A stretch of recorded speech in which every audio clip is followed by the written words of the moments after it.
சீக்கிரம் வாடா டேய். இருடா கால முள்ளு குத்திடுச்சு.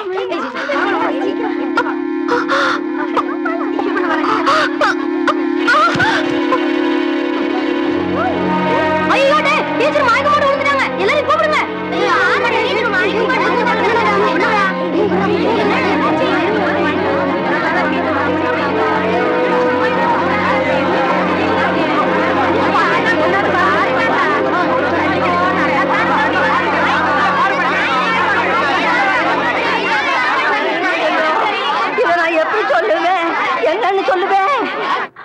ஒரு நூலு ரெண்டு நூலு அறுந்து போச்சுன்னா முடிச்சு போட்டு தறி நெஞ்சிடலாம். நூலு முச்சூட அறுந்து போச்சுன்னா எப்படி தறி நெய்யறது? ஐயோ கவுண்டர் விட்டு ஆம்பளைகளே அடுத்த விட்டு பொண்ணுங்களை திரும்பி பார்க்க மாட்டாங்கன்னு பெருமைப்பட்ட காலம் போய் கவுண்டர் விட்டு கன்னி பொண்ணு எவனோ ஒரு மகன் தெரியாதவனுக்கு முந்தி விரிச்சுட்டான்னு ஊரு பேசுற மாதிரி வச்சுட்டியே. ஆறுல சனின்னா அர்ச்சனை பண்ணிடலாம். நீ பேர்லயே சனியை வச்சுக்கிட்டு இருக்கிறியே. யாருடி யாரு உன் வயிற்றுல வள வந்த பிள்ளைக்கு அப்ப யாரு? ஐயா சொல்லுடி. ஆத்தா கிடந்து இப்படி தவிக்குதில்ல, யாருன்னு உன் வாயை திறந்து சொல்ல முடியும்? வழி தவறி நடந்தாலே என் மகன் ஒத்துக்க மாட்டான். நீ இப்படி மரம் தவறி போய் வந்து நிக்கிறியே, இது அவன் எப்படி தாங்க போறான்? நான் என்ன பண்ணுவேன்? இத நான் என் பிள்ளைகிட்ட எப்படி சொல்ல போறேன்? என்னாச்சு? என்ன நடந்ததாட்டா? என்ன நடக்கல? உரம் பாஞ்ச ஒன்றரை உடம்பு ஓடாகிற மாதிரி ஒரு காரியத்தை செஞ்சு போட்டு வந்து நிக்கிறாளே, இத நான் உங்ககிட்ட எப்படியா சொல்ல போறேன்? கவுண்டரையா, பள்ளி பொண்ணு உண்டாயிருக்கையா.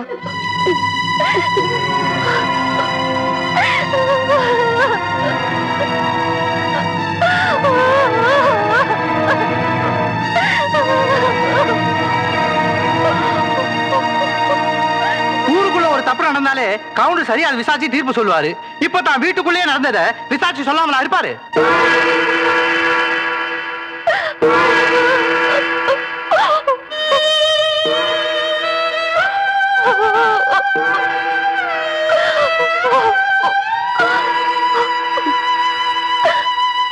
அவன் வயிற்றுல வளர்ற குழந்தைக்கு அப்ப நான் தான்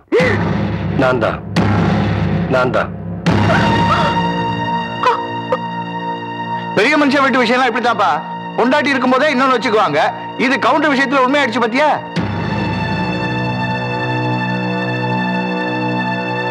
வீட்டுல பொண்டாட்டி இருக்கும் போதே கொழுந்தியா கிட்ட காதை புடிச்சு விளையாடினாரு.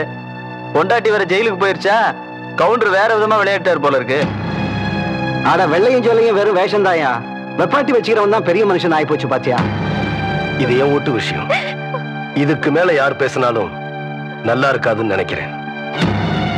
வாவுல உள்ள போலாம். டேய் தவசி நில்றா. அவளை எப்படி பாத்துக்கணும்னு எனக்கு தெரியும். இந்த வீட்டு கௌரவத்தை காப்பாத்துறதுக்காக ஒருத்தனை வெட்டி போட்டுட்டு ஜெயிலுக்கு போனாலே அவதான்டா என் புள்ள. அவ காப்பாத்துற கௌரவத்தை தெருவுல கொண்டாந்து நிறுத்திட்டியே. நீ எனக்கு பிள்ளையும் இல்ல, நான் உனக்கு ஆத்தானும் இல்ல, இந்த வீட்டுல உனக்கு இடமும் இல்ல. போயிரு. இன்னொரு தடவை என்ன ஆத்தானு கூப்பிடாத, என் மூஞ்சில முழிக்காத. போயிரு.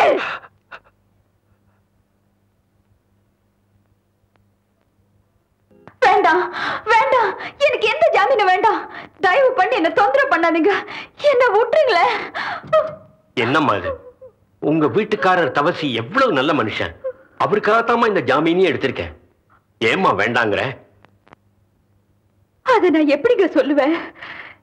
யாருக்காக நான் வாழணும்னு ஆசைப்பட்டேனோ அந்த வாழ்க்கைக்கு பங்கம் வந்துருச்சு. இனிமே அந்த மனுஷன் மூஞ்சிலேயே நான் முழிக்க மாட்டேன். என்ன விட்டுருங்களே.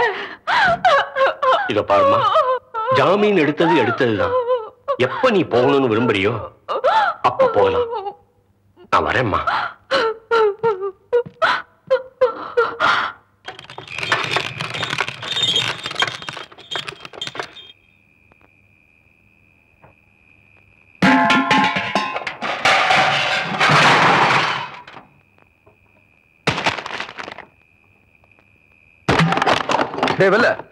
என்ன இதெல்லாம்? என்னாச்சு உனக்கு? இந்த உடைஞ்சு கிடக்கிற பானை மாதிரி என் மனசு உடைஞ்சு போச்சுங்க கவுண்டர் ஐயா.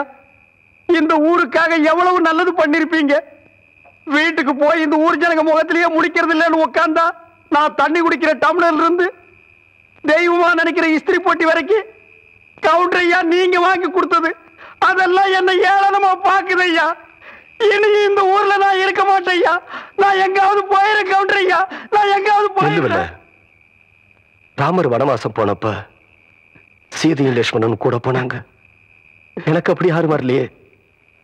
நீயாவது கூட இருப்பன்னு நினைச்சேன். இப்ப நீயும் போறேங்கிற. போவல்ல போ. ஏன் நிக்கிற? போ. கவுண்டர் ஐயா நான் உங்களை விட்டு போக மாட்டேயா. நான் உங்களை விட்டு போக மாட்டேயா. வெல்ல ஏண்டி கத்துற? மரியாதையா உண்மையை சொல்லு. சொல்லுடி சொல்லு சொல்லு சொல்லு. உன்னை என்ன செய்றேன் பாரு. எழுந்திரடி எழுந்திரி. போட்டுக்கு கொடுத்த ரவிக்கு எல்லாம் காணாம எங்கடின்னு கேட்டா தெரியாதுன்னு சொல்லி பிடிவாதமா பிடிக்க. நீ பட்னி கிடந்தா மட்டும் நான் விட்டுடுவேன் நினைக்கிறியா? அடிக்காதீங்க சித்தி. அடிக்காம பெத்த அப்பனையே காட்டி கொடுக்கிற உனக்கு கல்யாணம் வேற கேக்குதாடி? சொல்லுடி சொல்லு. டேய் தம்பி, இவளை வெளியே விட்டா இவங்க அப்பா மட்டும் இல்ல நம்ம எல்லாரும் மாட்டிப்போம். இவ வெளியே போகாம நீ தான் பாத்துக்கணும். என்னங்க புரியாம பேசுறீங்க? இப்ப உங்க பொண்ணோட வாய் அடக்கல, அப்புறம் நம்ம எல்லாரும் ஒட்டு மொத்தமா அடங்கி போயிட வேண்டியதுதான். ஐயா ஐயா, உங்களை பாக்கிறதுக்கு தூக்கநாயக்கம் பாலத்துல இருந்து மாப்பிள்ளை வீட்டுக்காரங்க வந்திருக்காங்க. இது பாருங்க, 5-6 தடவை லெட்டர் போட்டாச்சு, 2-3 தடவை ஆள் அனுப்பிச்சும் பார்த்தாச்சு. நீங்க கல்யாணத்தை நடத்துற மாதிரியே தெரியலையே. அதான் 2 கேட்டு போலான்னு வந்தனுங்க. என்னப்பா சும்மாடா, எத்தனை நாளைக்கு காத்துட்டு இருக்கிறத? என்னங்க இது? இந்த கல்யாணம் நடக்கலையேன்னு முறைப்படி வருத்தப்பட வேண்டியது நாங்க. நீங்க ஏன் அனாவசியமா இட்டுக்கிறீங்க? கொஞ்சம் பார்த்து பேசுங்கம்மா. உங்க பொண்ணுக்கு எங்க பையனை பிடிச்சிருக்குது, வாங்கன்னு சொல்லி அனுப்பிச்சனாதான் பொண்ணு கேட்டே வந்தோம். இப்ப இந்த மாதிரி பேசுற என்னமா அர்த்தம்? சொல்லுங்க சக்கர கவுண்டர.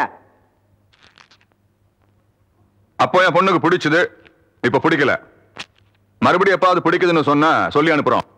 இப்ப நீங்க புறப்படுங்க. அப்போ நடந்து முடிஞ்ச நிச்சயதார்த்தத்துக்கு என்னங்க அர்த்தம்? நடந்து முடிஞ்ச கல்யாண வாழ்க்கையே சரியா இருக்க மாட்டேங்குது. நீங்க நடனா நிச்சயதார்த்தத்திலே நிக்கிறீங்க. என்னங்க இது ரொம்ப அநியாயம் பண்றீங்க. தம்பி, போயிடணும்னு சொன்னா போயிடணும், இல்லைன்னா நாங்களே அனுப்பி வச்சிடுவோம். தவிர எப்படி? வாடா போலாம்.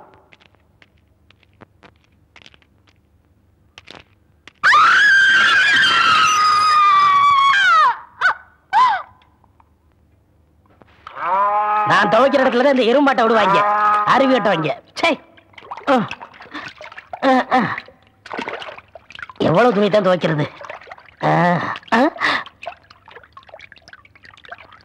மாமா, நான் ஆபத்தில் இருக்கிறேன், என்னை காப்பாற்றுங்கள். வடிவு துணியாச்சே, யாருக்கு எழுதியிருக்கோம்? சின்ன கவுண்டருக்கா இருக்குமோ? வள்ளி வள்ளி, கொஞ்சம் பொறுத்துக்கு தாயி, கொஞ்சம் பொறுத்துக்க. எவ்வளவு நாச்சமே இப்படி கடந்து துடிக்கிறாளே, என்னாச்சுன்னு தெரியலையே. என்னன்னு சொல்றது அம்மனி? சொல்லுல, குழந்தை தலை பிறண்டு கிடக்குது. 2 உசுர்ல 1 உசுரத்தான் காப்பாற்ற முடியும். சொல்ல வேண்டியவங்களுக்கு சொல்லி அனுப்பிச்சிடுங்க அம்மனி.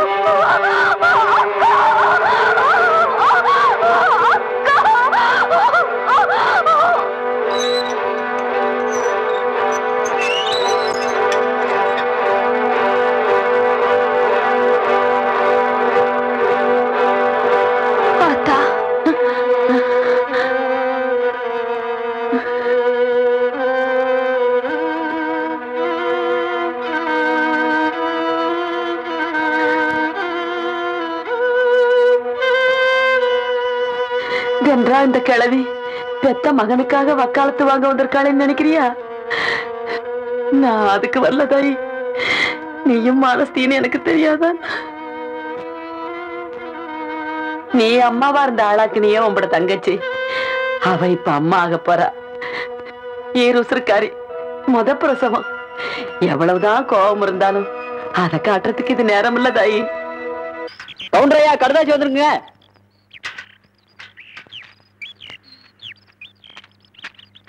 என்னங்க கடுதாசில என்ன எழுதுன்னு பார்த்து சொல்லு. ஐயா, யாரோ ஜட்ஜி எழுதிருக்காரு. உங்க சம்சாரம் வெட்டினதால மலைச்சாமி சாகலிங்களாமா. ஏதோ மூச்சு திணறி போய் செத்துருக்காரு, அதனால ஜாமீன் எடுத்தாச்சுன்னு எழுதிருக்காருங்க. எப்படி இறந்தான்னு எழுதியிருக்காரு? மூச்சு திணறி செத்துட்டானுங்களா?